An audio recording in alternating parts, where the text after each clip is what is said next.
This episode is brought to you by Peacock. The new Peacock original documentary, Matthew Perry, A Hollywood Tragedy, dives deep into the beloved actor's rise to fame and his tragic death. 5 people, including Perry's personal assistant, 2 medical doctors, and an alleged Hollywood drug dealer known as the Ketamine Queen, were charged with conspiracy to illegally provide Perry with the ketamine. Explore the details of the case in this heartbreaking special, streaming now only on Peacock. This episode is brought to you by Coffee Mate.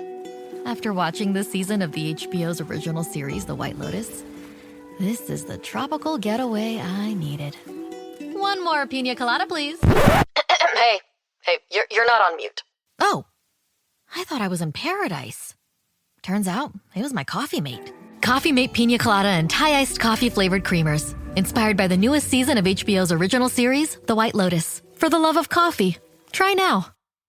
agenciadepodcast.com.br.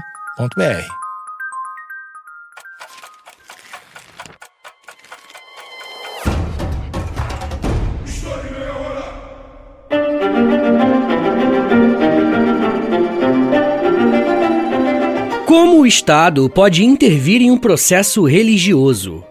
Qual é a linha entre a filosofia e a religião?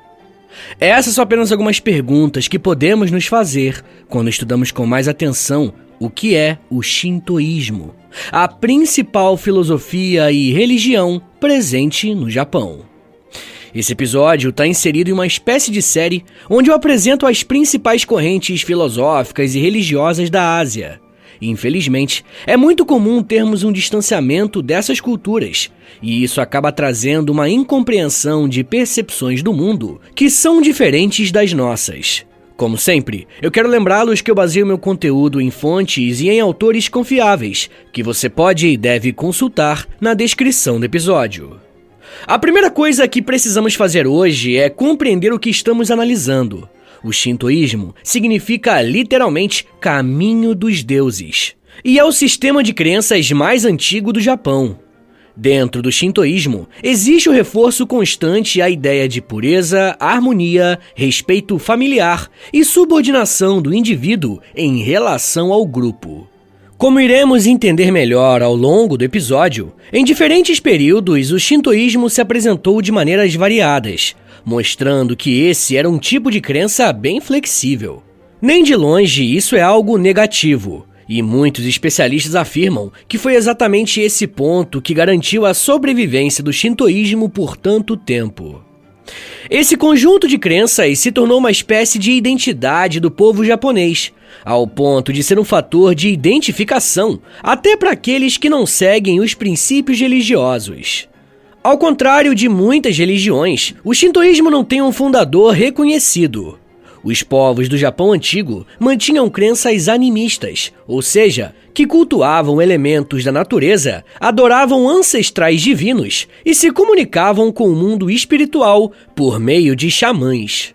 Alguns elementos dessas crenças foram incorporados à primeira religião reconhecida praticada no Japão, e eu tô falando do shintoísmo. E o shintoísmo começou durante o período da cultura Yayoi, aproximadamente a partir do ano 300 a.C. Nesse momento, alguns fenômenos da natureza e características geográficas passaram a receber atributos de divindade. Como aconteceu em outras culturas, o sol passou a ser muito valorizado, e entre os japoneses ele ficou conhecido como Amaterasu, enquanto o deus do vento, Susanoo, também ganhou protagonismo. Rios e montanhas eram especialmente importantes, principalmente o Monte Fuji, cujo nome deriva de Ainu Fushi, o deus do vulcão. Não seria um exagero dizer que o shintoísmo pode ser entendido como um sistema de crenças que engloba várias tradições e influências diferentes. É provável que a característica mais importante do shintoísmo seja a adoração aos kamis, que são uma espécie de força da natureza que residem em elementos da paisagem, como rochas e rios. Só que essa veneração aos kamis começou a sofrer influência do budismo, que começou a se fazer mais presente no Japão nos primeiros séculos da Era Comum. Quando isso começou a acontecer, aos poucos, os japoneses perceberam que as tradições antigas estavam se perdendo no tempo.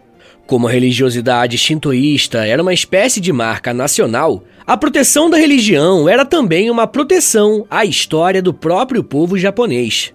Por esse motivo, os líderes do shintoísmo, tendo o apoio da família imperial japonesa, começaram a estruturar os aspectos básicos do seu sistema de crenças. Nesse sentido, é interessante notar que um dos principais temas abordados por essa religião vai ser a história do próprio Japão, suas ilhas e os seus imperadores. É como se o shintoísmo ajudasse a consolidar a narrativa da nação, e os elementos dessa religião servissem como argamassa para o passado japonês. A própria mitologia shintoísta, conhecida também como mitologia japonesa, é usada para explicar a origem do próprio Japão e dos seus líderes. Bom, e qual seria a melhor forma de contar como que o Japão foi criado? Através de livros. Por volta do ano 712 d.C., um cronista chamado Ono Yasumaru apresentou à imperatriz do Japão, Gemei, um livro chamado Kojiki. Essa palavra em japonês significa registros de assuntos antigos, e consta ali as histórias mais antigas sobre o Japão. É como se esse cronista reunisse em um livro uma coletânea de histórias orais que eram contadas há milhares de anos pelos moradores do Japão. O interessante é que o Kojiki não fala apenas sobre a história do Japão, mas principalmente sobre os seus deuses e de que forma a ação deles modificou a nossa realidade física. Esse ponto é extremamente interessante e indica para nós que muito tempo antes do shintoísmo começar a ser escrito, ele já era praticado em várias regiões do Japão. Alguns anos mais tarde, o príncipe Toneri no Miko ordenou que mais um livro de histórias fosse compilado e o Nihon Shoki foi dado à imperatriz Gensho. Na nossa língua, esse segundo livro se chama Crônica Japonesa. E, mais uma vez, reúne histórias sobre a formação do Japão. Vocês percebem um padrão aqui, né? Vocês percebem que ambos os livros têm uma íntima relação com a realeza japonesa, as suas confecções, e isso não é por acaso. Estudando a origem do shintoísmo enquanto um sistema de crenças organizado, é possível perceber que os livros que eu citei agora não servem apenas para falar da história do Japão enquanto uma ilha, mas principalmente falar como que a realeza japonesa descende das divindades japonesas. Ou seja, a partir disso podemos dizer sem medo de errar que uma das funções práticas dessa religião é legitimar o poder político dos imperadores e imperatrizes. Você já deve ter ouvido falar sobre civilizações que as suas lideranças eram consideradas divinas. Um líder só consegue se afirmar enquanto um representante de Deus quando uma mitologia ou código de crenças dá essa sustentação religiosa a ele. O shintoísmo, desde a sua origem, estava ligado ao governo japonês, e em algumas fases, essa relação vai ficar conturbada.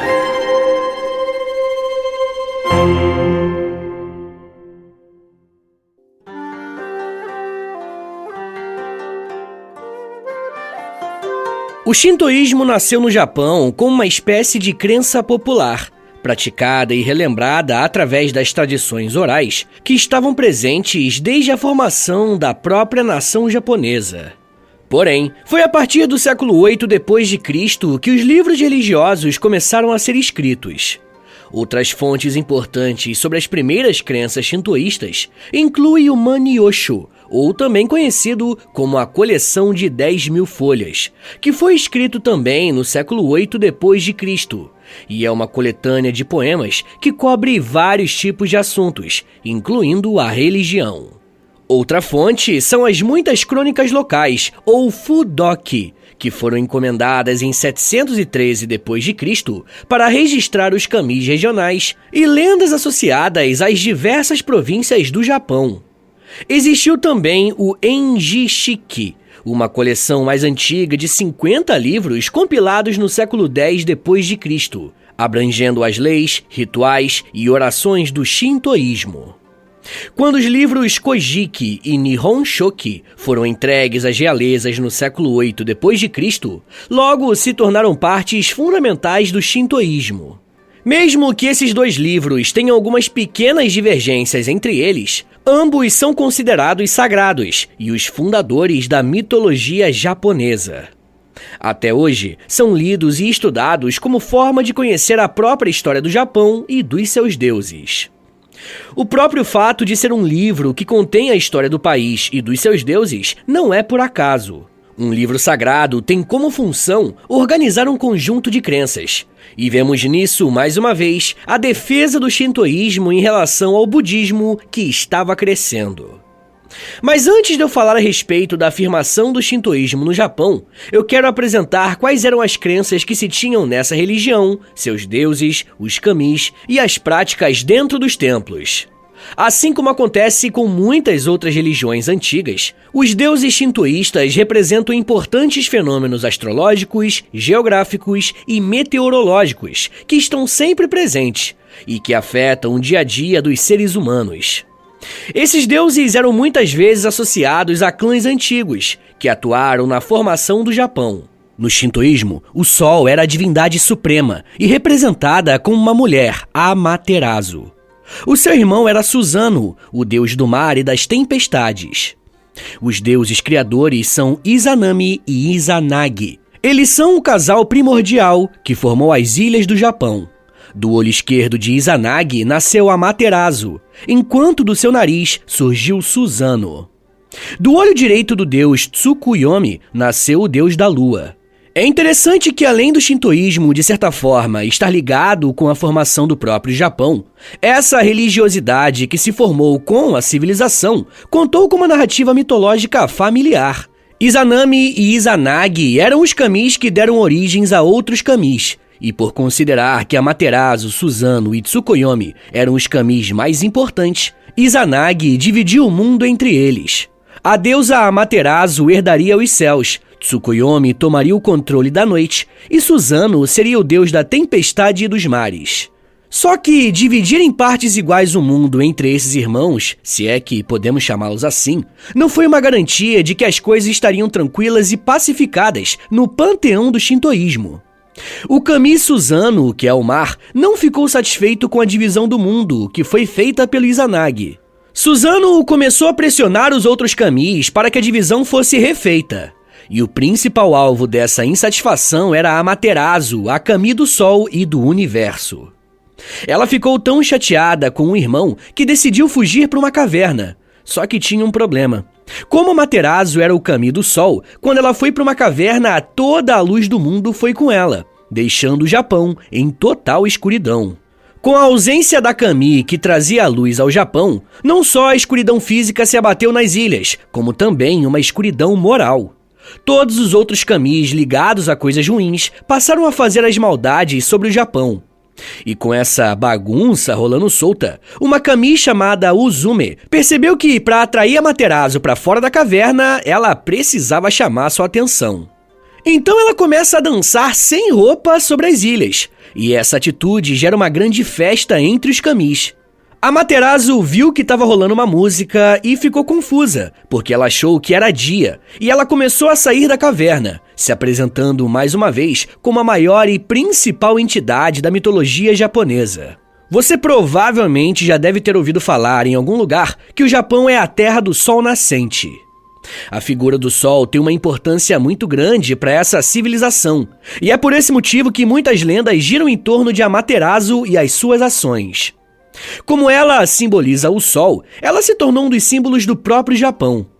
Para muitos historiadores, a disputa entre os kamis não representa apenas um aspecto mitológico ou religioso de um sistema de crenças, mas pode estar ligado a uma disputa entre diferentes clãs na formação do Japão, onde o clã Yamato saiu vencedor, e por isso possivelmente foi representado pela figura de Amaterasu. Bom, mas além da saída de Amaterasu da caverna simbolizar a volta dessa grande kami, ela tinha um assunto a resolver. Afinal, Susanoo continuava insatisfeito com a divisão da terra. Amaterasu contou com a ajuda de outros kamis para punirem Susanoo. O kami da tempestade foi amarrado, os seus cabelos foram cortados e ele foi exilado para sempre. Após isso, Amaterasu voltou a trabalhar organizando a terra. A kami do Sol teve 2 filhos que não a ajudaram nessa tarefa, mas o seu neto chamado Ninigi conseguiu executar essa função com maestria. Por isso, Ninigi foi escolhido para descer ao mundo dos humanos e organizar o próprio Japão.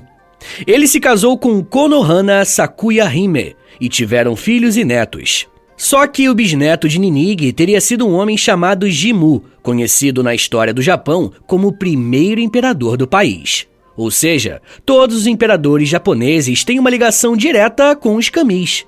Por isso, o desenvolvimento do shintoísmo apresenta os imperadores japoneses como divindades que merecem culto. Para vocês terem uma ideia do quanto essa ideia sobreviveu, o primeiro imperador a renunciar ao seu status de divindade foi o Hirohito, em 1945. E isso só aconteceu porque foi uma das provas de rendição japonesa no pós-guerra. Inclusive, a Segunda Guerra Mundial teve um impacto muito grande sobre o shintoísmo, tanto no campo político quanto religioso. Pessoal, eu já quero falar mais sobre como que o shintoísmo se desenvolveu, mas me dá um minutinho aí, tá, gente, que daqui a pouco a gente volta e eu falo um pouco mais sobre templos, pureza, regras, crenças e nação. Segura aí, que é um minutinho só.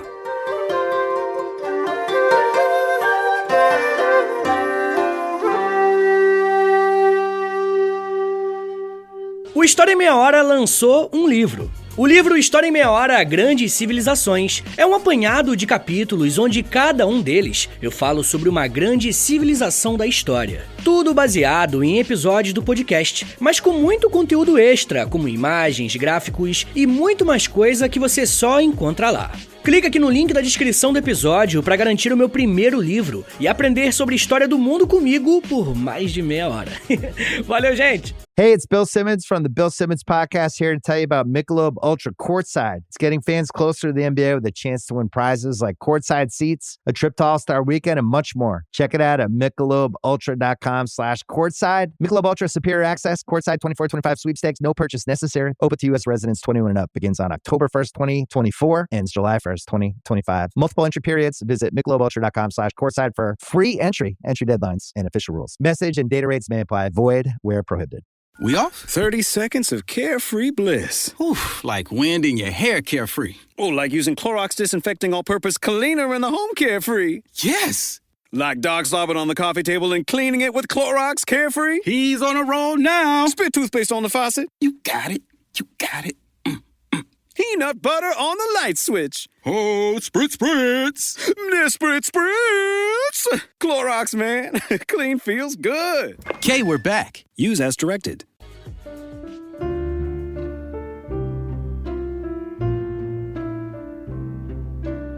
Abre aspas. Quando ele subiu ao céu, todas as montanhas e rios rugiram e a terra tremeu.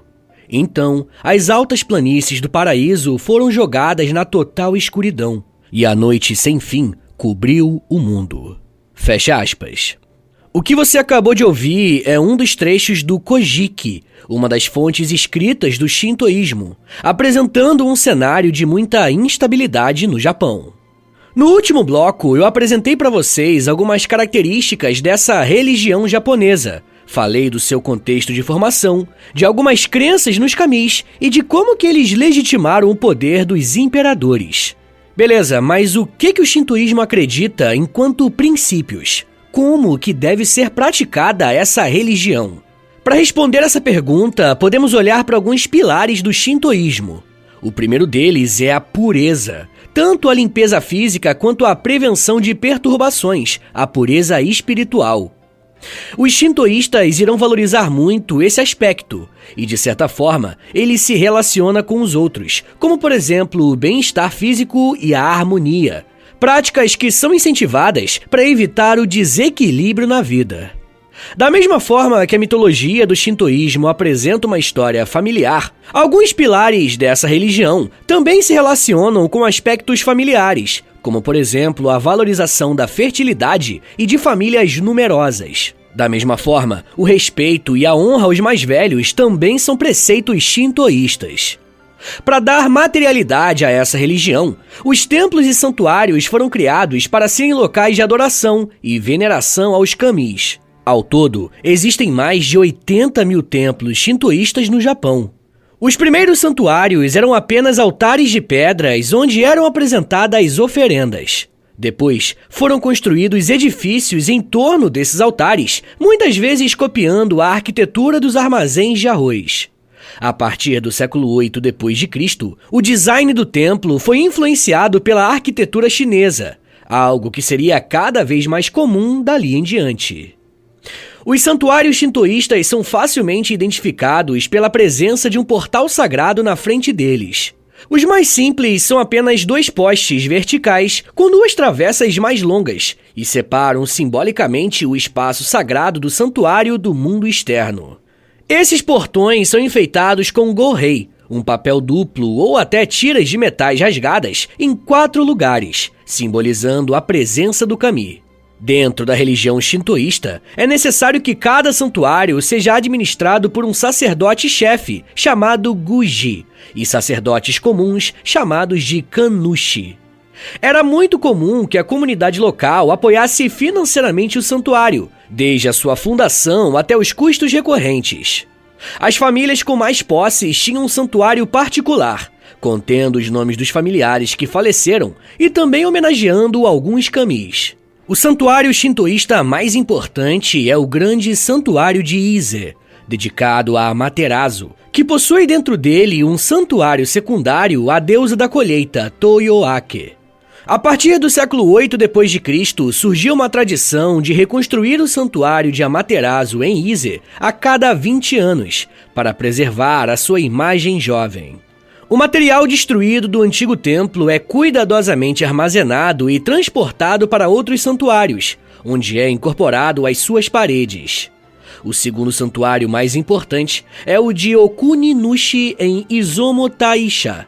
Esses 2 são os santuários shintoístas mais antigos do Japão. Além dos santuários mais famosos, cada comunidade local tinha e ainda tem pequenos santuários dedicados aos seus espíritos kamis específicos. Mesmo edifícios urbanos modernos podem ter um pequeno santuário shintoísta no telhado. Alguns santuários são até portáteis. Conhecidos como mikoshi, eles podem ser movidos para que as cerimônias sejam realizadas em locais ao ar livre, como cachoeiras. Existe uma espécie de reverência para se entrar nos templos. Para os shintoístas, a santidade dos santuários significa que os fiéis devem se purificar, praticando o oharai, antes de entrar nos santuários. Essa purificação acontecia geralmente lavando as mãos e a boca com água. Então, quando estivessem prontos para entrar, aqueles que iam prestar culto aos kamis deveriam fazer uma pequena oferta em dinheiro, tocavam um pequeno sino ou batiam palmas 2 vezes, para alertar os kamis, e depois se curvam enquanto fazem a sua oração. Uma palma final indica o fim da oração. Também era possível solicitar que um sacerdote fizesse uma oração. Pequenas oferendas podiam incluir uma tigela de saquê, que é vinho de arroz, o próprio arroz e vegetais. Como muitos santuários ainda estão em locais próximos à natureza, como montanhas, visitar esses santuários também é visto como um ato de peregrinação, sendo o Monte Fuji o exemplo mais famoso. Os shintoístas às vezes também usam o mamori, que são pequenos sachês bordados contendo orações para garantir o bem-estar da pessoa. Como o shintoísmo não tem uma visão específica da vida após a morte, os cemitérios shintoístas são raros. A maioria dos seguidores é cremada e enterrada em cemitérios budistas. O calendário japonês é marcado por várias festividades religiosas para homenagear os kamis. Durante algumas festas, os santuários portáteis que eu citei podem ser levados para locais ligados a um kami, onde há desfiles de carros alegóricos coloridos, e os fiéis, às vezes, se vestem para personificar certas figuras divinas. Entre os festivais anuais mais importantes estão o Shogatsu Matsuri, ou o festival japonês de Ano Novo de 3 dias. Apesar da origem do shintoísmo estar diretamente ligada ao governo japonês, no final do século XIX isso se aprofundou, principalmente durante a Era Meiji. Esse foi um período na história do Japão de grande modernização, mas que aconteceu a partir da figura do imperador.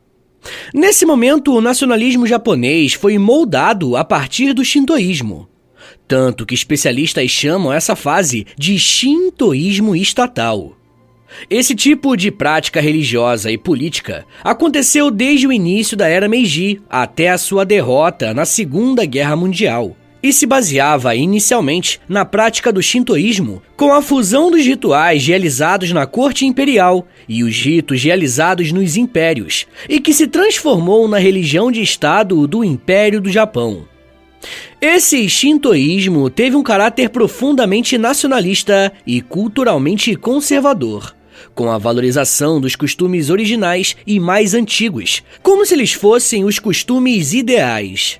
Esse tipo de prática veio em um contexto em que os japoneses queriam usar a sua religiosidade para se afirmar em contato com outros tipos de fé, principalmente as estrangeiras, como o budismo, confucionismo, taoísmo e o cristianismo no Japão. O chamado shintoísmo estatal foi colocado em prática a partir de alguns decretos oficiais, sendo o primeiro deles em 1882, com a separação dos papéis de missionário do Estado e dos sacerdotes shintoístas. Em 1900 foi criada a Oficina Shintoísta, que tirava a administração dos templos dos religiosos e colocava sob a tutela do imperador, gerando uma onda de críticas dos anciãos. Como consequência dessas duas iniciativas administrativas, o santuário shintoísta Jinja Shinto foi considerado como sinônimo do shintoísmo estatal ou do shintoísmo nacional. E a supervisão e administração dos santuários e ritos shintoístas eram um assunto nacional de grande importância. O que está acontecendo aqui, gente, é que a religião japonesa estava ficando sob a tutela do Estado. Era como se as práticas religiosas agora estivessem submetidas a decisões políticas. Entre as medidas administrativas mais importantes, podemos citar a fundação de um sistema de santuários imperiais e nacionais com recursos estatais, além da apresentação de oferendas aos santuários que pertenciam ao governo, seja na esfera municipal ou provincial. E por fim, mais um grande processo de sistematização de rituais e práticas sacerdotais que eram praticados dentro dos templos shintoístas, mas que dessa vez sob a mediação do Estado. A formação do shintoísmo de Estado se estabeleceu a partir da criação de algumas leis, mas tecnicamente não havia um marco legal sistemático oficial que os definisse de forma completa. E vai ser por esse motivo que o shintoísmo estatal foi, em termos de legalidade, extremamente instável. O governo procurou a unificação dos diferentes sistemas de santuários e, a partir deles, criar algo universal, mas isso não aconteceu. Como parte dos esforços para criar um sistema unificado, o governo também convocou vários comitês de investigação. O mais importante foi o Comitê de Investigação dos Sistemas de Santuários, estabelecido em 1929, que procurava conduzir uma revisão drástica das disposições administrativas aos santuários. Em 1868, com o estabelecimento do governo Meiji, foi estabelecida a liberdade de culto com certas condições, e se formou um órgão governamental que concentrou todos os assuntos religiosos. Em 1871, todos os santuários shintoístas no Japão se tornaram, a partir de um decreto, propriedade do governo central. O termo shintoísmo estatal não foi criado originalmente por japoneses, e sim por estudiosos estrangeiros que estudam o Japão. A tradução desse conceito para a língua japonesa não aconteceu até a Segunda Guerra Mundial ter terminado. Para descrever num sentido amplo esses ideais, rituais e instituições shintoístas criados pelo governo para promover a divindade do imperador do Japão e a identidade nacional japonesa. A criação desse conceito só surgiu após a guerra por uma necessidade de diferenciação do shintoísmo político para o shintoísmo puramente religioso, que voltou a ser valorizado após os anos de nacionalismo japonês. Com a promulgação da Diretiva Shintoísta de 15 de dezembro de 1945, o shintoísmo estatal foi definido de maneira clara nesse documento, como, abre aspas, o ramo do shintoísmo que se diferencia por lei do shintoísmo de seita. Fecha aspas. Em 1946, foi proclamada uma nova Constituição, onde o imperador foi tirado de todas as prerrogativas divinas e de todo o poder político, se tornando apenas símbolo da unidade nacional. O shintoísmo de Estado foi oficialmente abolido e os templos e os sacerdotes se tornaram independentes. Esse acontecimento deu um novo respiro ao shintoísmo, que, liberto das amarras do Estado, pôde recuperar o seu autêntico caráter religioso. Novos templos foram construídos e o culto se reorganizou, apresentando mudanças e adaptações até os dias de hoje. Pessoal, eu quero recomendar 3 episódios aqui do podcast que você pode procurar aí no feed do História em Meia Hora. Eles vão servir de complemento para esse episódio que você acabou de ouvir, beleza? O primeiro se chama História do Japão, o segundo se chama Revolução Meiji e o terceiro se chama Mitologia Japonesa.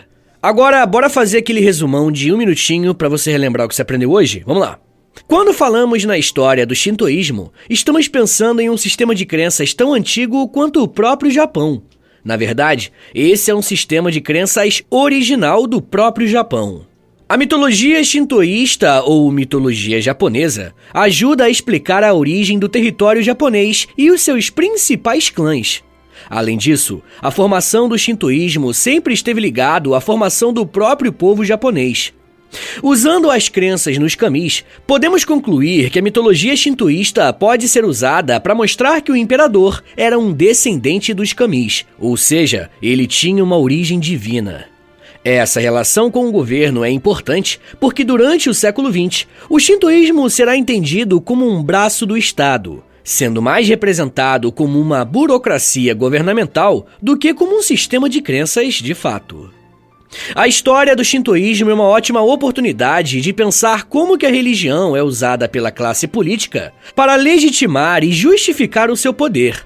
O que pouca gente não lembra é que o Ocidente fez e ainda faz a mesma coisa quando falamos de líderes carismáticos e que prometem uma mudança completa do sistema. Se auto-intitulando livre de corrupção ou superior moralmente, é muito comum que esse tipo de figura use a religião como seu principal pilar de apoio político. Mas isso já é um papo para uma outra meia hora.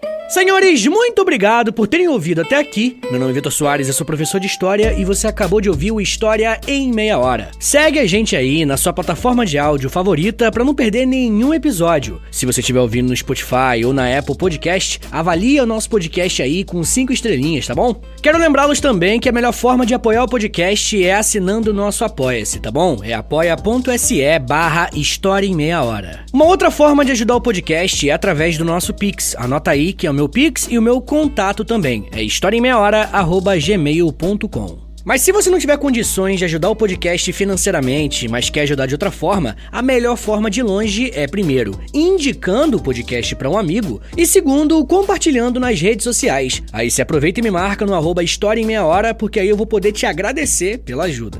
Se você tiver afim de ouvir um podcast mais de humor, mas que também tenha temática histórica, ouça meu outro podcast, é o História pros Brother. Ouve lá depois que eu acho que você vai gostar. Eu também crio conteúdo pro TikTok, Instagram, Twitter, tudo no @Prof. Vitor Soares. É o meu perfil pessoal. Aproveita e segue ele também. Então é isso, gente. Muito obrigado, um beijo, até semana que vem e valeu!